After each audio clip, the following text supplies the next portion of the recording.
प्राचीन काल की बात है, जब राजा शांतनु हस्तिनापुर के राजा थे। एक दिन शिकार करते हुए उन्होंने गंगा नदी के किनारे एक सुंदर युवती को देखा और उसे विवाह का प्रस्ताव दिया। युवती ने शादी के लिए शर्त रखी कि वह कभी भी उसके कार्यों में हस्तक्षेप नहीं करेंगे। राजा शांतनु ने वचन दिया और विवाह हो गया। शादी के बाद रानी गंगा ने 7 संतानों को जन्म दिया और उन्हें नदी में बहा दिया। राजा शांतनु दुखी थे, लेकिन अपने वचन के कारण कुछ नहीं कर सके।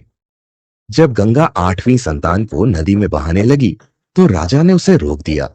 तब गंगा ने खुलासा किया कि वह स्वयं गंगा देवी है और उनकी संतानों को मानव योनि में जन्म का शाप था। गंगा ने 7 वसुओं को शाप से मुक्त कर दिया और 8वें पुत्र भीष्म को हस्तिनापुर को सौंपने का वादा कर अंतर्धान हो गई। धीरे धीरे समय बीतता गया। एक दिन राजा शांतनु शिकार खेलते हुए उसी नदी किनारे पहुंचे जहां गंगा उनसे मिली थी। वहां उन्होंने देखा कि एक तेजस्वी युवक धनुष पर बाण साधकर गंगा की धाराओं पर निशाना लगा रहा था। उसके तीरों से नदी की लहरें अव्यवस्थित हो रही थी। राजा आश्चर्यचकित हुए और सोचने लगे, यह युवक कौन है? तभी गंगा प्रकट हुई और बताया कि यह युवक उनका पुत्र देवव्रत है। गंगा ने उसे महिषी विश्व से शिक्षा दिलवाई, जिससे वह अचूक धनुर्धर बना। गंगा ने शांतनु से कहा कि अब देवव्रत को साथ ले जा सकते हैं। राजा शांतनु ने खुशी खुशी देवव्रत को महल ले जाकर उसे अपना उत्तराधिकारी घोषित कर दिया। 4 साल बाद राजा शांतनु शिकार के दौरान नदी के किनारे पहुंचे। वहां उन्होंने एक सुंदर युवती को देखा।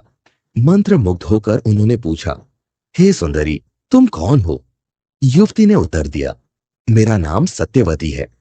मैं एक केवट की पुत्री हूं और यात्रियों को नदी पार करवाने में अपने पिता की सहायता करती हूं। सत्यवती से प्रभावित होकर राजा शांतनु ने विवाह का प्रस्ताव रखा। सत्यवती ने झिझकते हुए कहा, आप जैसा राजा पाना मेरा सौभाग्य होगा, परंतु इसके लिए मेरे पिता से अनुमति लेनी होगी। राजा ने केवटराज से अनुमति मांगी, लेकिन उन्होंने शर्त रखी, सत्यवती की संतान ही उत्तराधिकारी होगी। राजा शांतनु के लिए यह शर्त मानना कठिन था। उनके पुत्र देवव्रत पहले से ही उत्तराधिकारी थे। वे निराश होकर लौट आए, लेकिन सत्यवती उनके मन में बसी रह गई। सत्यवती के बिना अधीर और उदास रहने लगे। उनके पुत्र देवव्रत ने उनकी चिंता को समझने की कोशिश की और उनसे पूछा, पिताश्री, आप इन दिनों इतने चिंतित और उदास क्यों रहते हैं? राजा शांतनु ने गहरी सांस लेते हुए कहा, बेटे, तुम मेरी एकमात्र संतान हो। अगर तुम्हें कुछ हो गया तो हमारे राज्य का क्या होगा? सत्यवती के बिना मैं अधूरा महसूस करता हूं, लेकिन उसके पिता की शर्त मुझे स्वीकार नहीं। देवव्रत ने अपने पिता की पीड़ा देखकर सत्यवती के पिता से मिलने का निश्चय किया। उन्होंने केवटराज से कहा, मैं अपने अधिकार और उत्तराधिकार का त्याग करता हूं। मैं आजीवन ब्रह्मचारी रहने की प्रतिज्ञा करता हूं।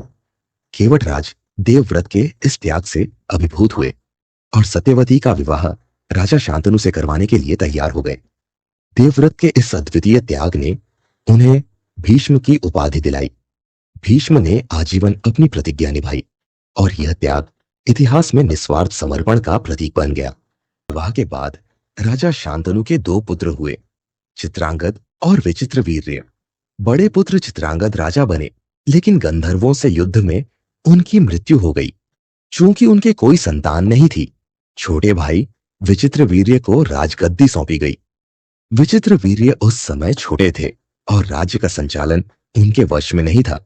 इसलिए भीष्म ने राजकाज संभाला और राज्य को समृद्धि की ओर अग्रसर किया। जब विचित्रवीर्य बड़े हुए तो वंश की वृद्धि के लिए उनके विवाह की चिंता भीष्म को सताने लगी। उन्होंने सुना कि काशी नरेश अपनी 3 कन्याओं के लिए स्वयंवर का आयोजन कर रहे हैं। भीष्म ने विचार किया कि यह उनके भाई के लिए उत्तम अवसर है और उन्होंने स्वयंवर में भाग लेने का निश्चय किया। भीष्म अकेले ही काशी की ओर रवाना हुए, अपने धर्म और कर्तव्य के प्रति समर्पित, ये सोचते हुए कि राज्य और वंश की सुरक्षा उनका पहला उद्देश्य है। काशी नरेश ने अपनी 3 राजकुमारियों अंबा, अंबिका और अंबालिका के स्वयंवर का आयोजन किया। देश विदेश के राजकुमार इस भव्य आयोजन में पहुंचे। तभी भीष्म ने राजदरबार में प्रवेश किया और लोग सोचने लगे कि वह स्वयंवर में क्यों आए हैं। लोगों के परिहास के बीच भीष्म ने शांत रहते हुए घोषणा की, जो भी इन राजकुमारियों से विवाह करना चाहता है उसे मुझे युद्ध में हराना होगा। यह कहकर उन्होंने तीनों राजकुमारियों को रथ पर बैठाया और हस्तिनापुर की ओर रवाना हो गए। राजा शाल्व, जिनका अंबा से मधुर संबंध था, यह देखकर भीष्म का पीछा करने लगे। भीष्म ने शाल्व को युद्ध में पराजित कर दिया, लेकिन अंबा के अनुरोध पर उन्होंने शाल्व को जीवन दान दिया। शाल्व पराजित होकर अपने राज्य लौट गए। भीष्म तीनों राजकुमारियों अंबा, अंबिका और अंबालिका को हस्तिनापुर ले आए। विवाह का दिन तय हो गया, लेकिन अंबा ने भीष्म से कहा, मैं आपके भाई से विवाह नहीं कर सकती। मैं राजा शाल्व को प्रेम करती हूं और उन्हें ही अपना पति मानती हूं। भीष्म ने अंबा की बात मानी और उसे शाल्व के पास जाने की अनुमति दे दी।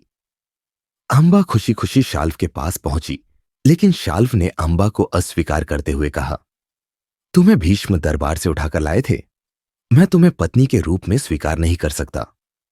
अंबा निराश होकर हस्तिनापुर लौट आई और भीष्म से बोली, यह सब आपकी करनी का परिणाम है। अब मेरा उद्धार आप ही कर सकते हैं, आप ही मुझसे विवाह करें।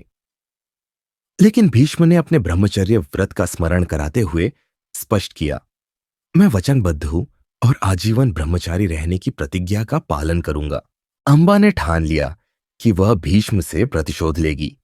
उसने अनेकों राजाओं से सहायता मांगी, परंतु भीष्म की वीरता के भय से कोई आगे नहीं आया। हताश होकर अंबा ने घोर तपस्या की और भगवान कार्तिकेय को प्रसन्न किया। उन्होंने उसे अमर माला दी और कहा, जो इस माला को धारण करेगा वही भीष्म का अंत करेगा। लेकिन राजाओं ने माला पहनने का साहस नहीं दिखाया। अंबा ने भगवान शंकर की तपस्या कर उनसे वरदान मांगा। शंकर ने कहा, अगले जन्म में तुम भीष्म से बदला ले सकोगी। अंबा ने अग्नि में प्रवेश कर अपने जीवन का अंत किया और अगले जन्म में शिखंडी के रूप में जन्म लिया। शिखंडी ने महाभारत युद्ध में भीष्म के पतन का मार्ग प्रशस्त किया।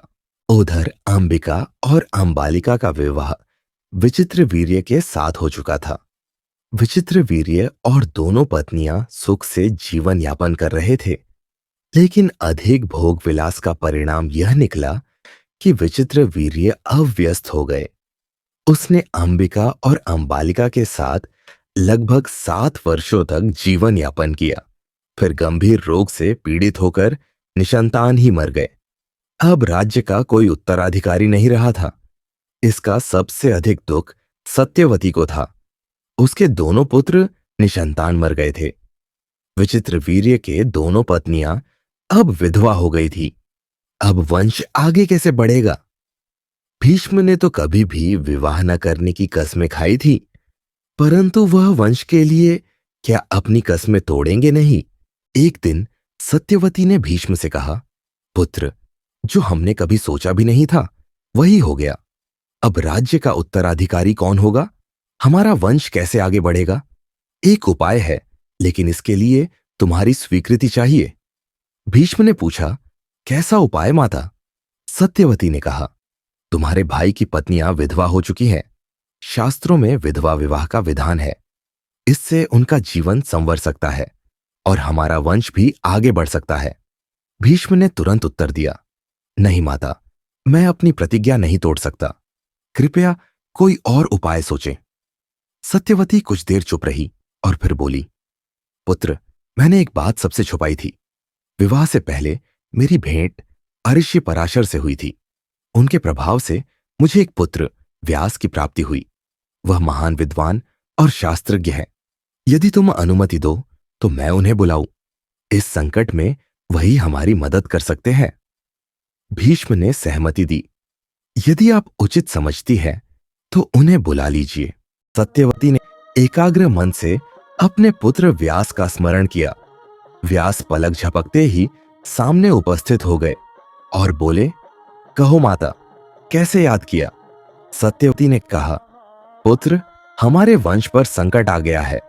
अब तुम ही इस संकट से कुरुवंश को उबार सकते हो। व्यास ने उत्तर दिया, आदेश दीजिए माता। सत्यवती ने कहा, पुत्र, शास्त्रों में लिखा है कि मृत भाई की विधवाओं को दूसरा भाई संतान का सुख दे सकता है। इसीलिए तुम अंबिका और अंबालिका को अपनाओ और वंश को संरक्षित करो। व्यास ने अपनी माता का दुख देखा और तुरंत सहमति दे दी। उन्होंने कहा, माता, मैं तैयार हूं, परंतु मेरा स्वरूप ऐसा नहीं कि उनसे मिल सकूं। मैं अपना वेश बदल लूंगा, तब उनसे मिलूंगा।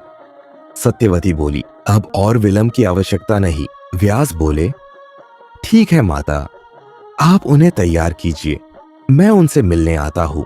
सत्यवती अंबिका के पास गई और आदेश दिया, शीघ्रता से 16 श्रृंगार करके शयन कक्ष में पहुंचो। व्यास तुम्हें संतान प्रदान करेंगे, शास्त्रों में इसका विधान है। अंबिका ने अनमने मन से श्रृंगार किया और शयन कक्ष में पहुंची। व्यास को देखकर अंबिका डर गई और आंखें बंद कर ली। व्यास ने लौटकर सत्यवती से कहा, अंबिका एक सुंदर बालक को जन्म देगी, पर वह अंधा होगा क्योंकि उसने आंखें बंद कर ली थी। सत्यवती व्यथित होकर अंबालिका के पास गई। अंबालिका ने व्यास को देखकर भय से रंग पीला कर लिया। व्यास ने कहा, अंबालिका के पुत्र का रंग पीला होगा। दोनों पुत्रों में दोष देखकर सत्यवती ने अंबिका को पुनः प्रयास करने को कहा, परंतु अंबिका ने अपनी दासी को भेजा। दासी ने व्यास को पूर्ण सहयोग दिया। उसके पुत्र विदुर सर्वगुण संपन्न हुए। हस्तिनापुर के महल में धृतराष्ट्र, पांडु और विदुर का पालन सगे भाइयों की तरह हुआ। भीष्म के स्नेह व अनुशासन में उन्होंने शस्त्र, युद्ध कला और नीति शास्त्र में महारत हासिल की। धृतराष्ट्र अपनी अद्भुत शक्ति, पांडु धनुर्विद्या और विदुर न्याय व धर्म के लिए प्रसिद्ध हुए। विवाह योग्य होने पर भीष्म ने धृतराष्ट्र के लिए गांधार राज्य के राजा सुबल की पुत्री गांधारी को चुना गया। गांधारी धर्म और समर्पण की प्रतीक थी। जब उन्हें यह पता चला कि उनके होने वाले पति धृतराष्ट्र जन्म से अंधे हैं, तो उन्होंने स्वयं भी अपनी आंखों पर पट्टी बांधने का संकल्प लिया। पांडु का विवाह कुंती और माद्री से हुआ। कुंती राजा शूरसेन की पुत्री थी।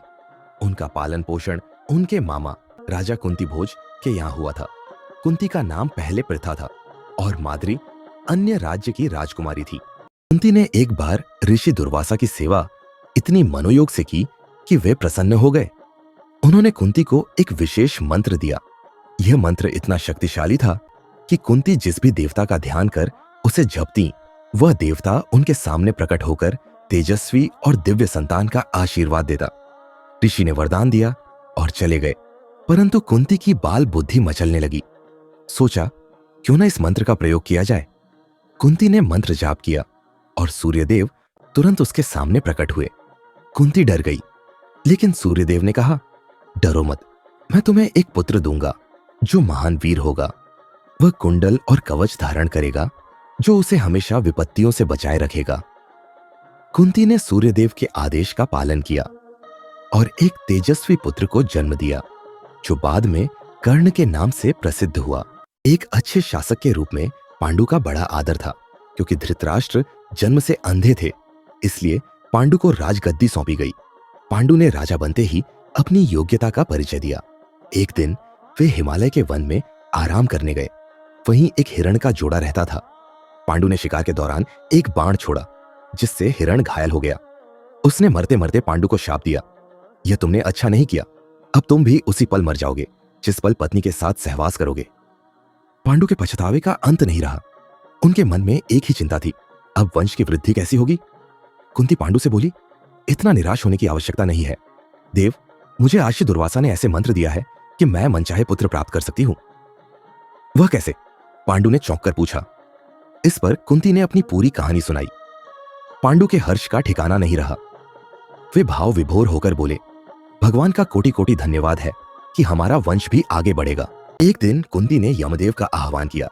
यम ने वरदान देते हुए कहा, कुंती, तुम्हारा यह पुत्र ईमानदार, सत्यनिष्ठ और वीर होगा। यह युधिष्ठिर कहलाएगा। दूसरी बार कुंती ने वायु का आह्वान किया। जैसा पांडु को दूसरा पुत्र चाहिए था, जो शारीरिक रूप से अत्यंत वीर एवं बलशाली हो, वह भीम कहलाया। तीसरी बार कुंती ने इंद्रदेव का आह्वान किया। जब कुंती ने तीसरे पुत्र को जन्म दिया तो आकाशवाणी हुई, यह ऐसा पुत्र है जिसकी शक्ति, वीरता, बुद्धिमत्ता और अप्रतिम सैन्य कौशल का कोई मुकाबला नहीं कर सकेगा। यह कुंती के कुल का नाम रोशन करेगा। यह पुत्र अर्जुन कहलाया। एक दिन माद्री ने कुंती से अपनी मां बनने की इच्छा व्यक्त की, जिसके बाद कुंती ने मन्नत से अंबवन कुमार को बुलाया, जिनसे 2 जुड़वा पुत्र नकुल और सहदेव हुए। ये पांचों पांडव कहलाए। उधर धृतराष्ट्र और गांधारी को पूरे 100 पुत्र प्राप्त हुए, जो कौरव कहलाए। इनमें सबसे बड़े पुत्र का नाम दुर्योधन था। इन पुत्रों के अलावा उनकी एक पुत्री भी थी, जिसका नाम दुशाला था। ने कुछ ऐसा मोड़ लिया कि कुंती पुत्र कर्ण दुर्योधन का मित्र बन गया। दुर्योधन ने उसे अंग देश का राजा बना दिया। इंद्र अपने पुत्र अर्जुन को हर संकट से बचाना चाहते थे। अर्जुन को सबसे ज्यादा कर्ण से डर था, क्योंकि सूर्यदेव ने उसे जीवन रक्षक कुंडल और कवच दिए थे। इंद्र ने कर्ण से यह कुंडल और कवच छीनने का विचार किया। एक दिन इंद्र ब्राह्मण का रूप धरकर कर्ण के पास पहुंचे। कर्ण ने पहचान लिया कि यह इंद्र है और बिना किसी देर के अपनी दानवीरता से उन्हें कुंडल और कवच दे दिए।